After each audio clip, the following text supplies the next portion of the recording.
Welcome to This Explainer. Let's jump right in, because today we're going to unpack one of the most astonishing transformations in global history.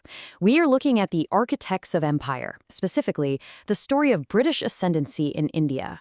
We are going to dive deep into the complex history of how a single corporation quite literally changed the world.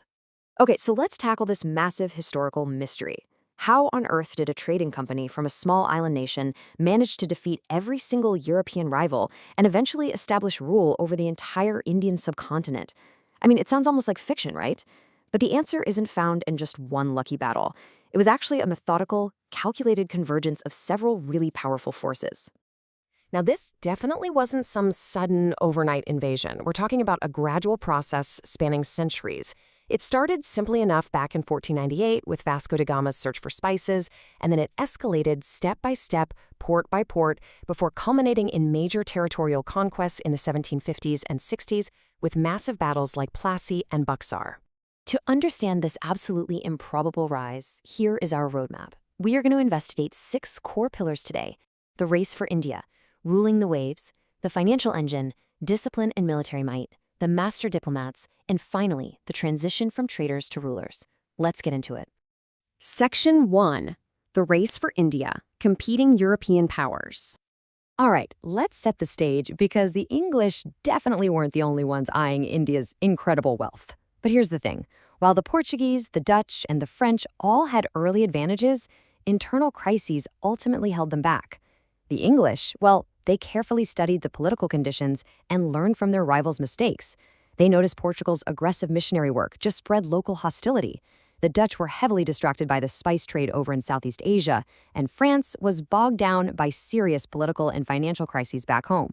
So the English capitalized on this historical timing perfectly. Moving on to Section 2, ruling the waves, the decisive advantage of naval superiority.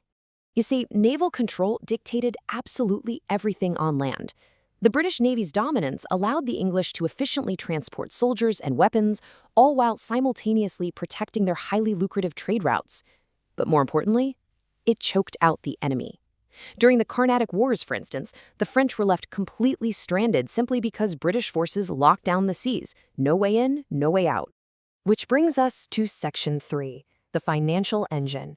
Structure of the East India Company. Now, ships and armies cost an absolute fortune. So, what was the solution? The joint stock company. Investors pulled their money together and shared the risks. Now, this might seem totally normal to us today, but back then, this was an unprecedented financial superpower.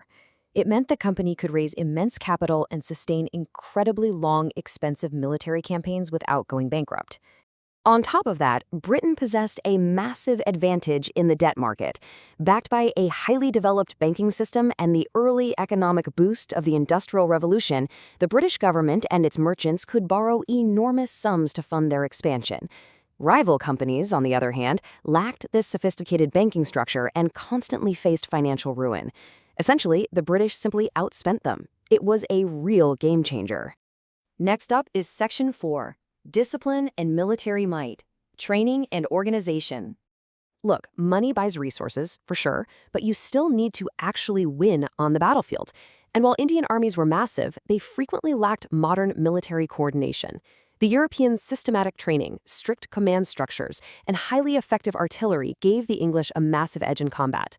Plus, behind the scenes, company officials built a highly efficient long-term administrative structure that local forces just couldn't match. This leads us to Section 5, the master diplomats, flexibility in Indian politics. You might think they just shot their way to power with all those cannons, but actually, they were master political strategists. They didn't default to direct conquest right away. Observing those Portuguese mistakes we talked about earlier, they kept their religious zeal low, which made them far more acceptable to local rulers. And as the Mughal Empire weakened, they expanded gradually.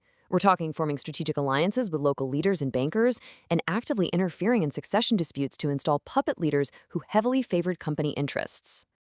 And finally, Section 6, from traders to rulers, the tipping point. So, think about it. When you systematically combined early trade, immense financing, military power, and cunning political diplomacy, what happens? Accelerated conquest. With the French defeated in the Carnatic Wars, the English removed their last major European obstacle and focused entirely on the Indian powers. Bengal fell after the Battle of Plassey in 1757, and the Battle of Buxar further solidified their absolute authority. In just a few short decades, a commercial organization permanently transformed into a formidable territorial power.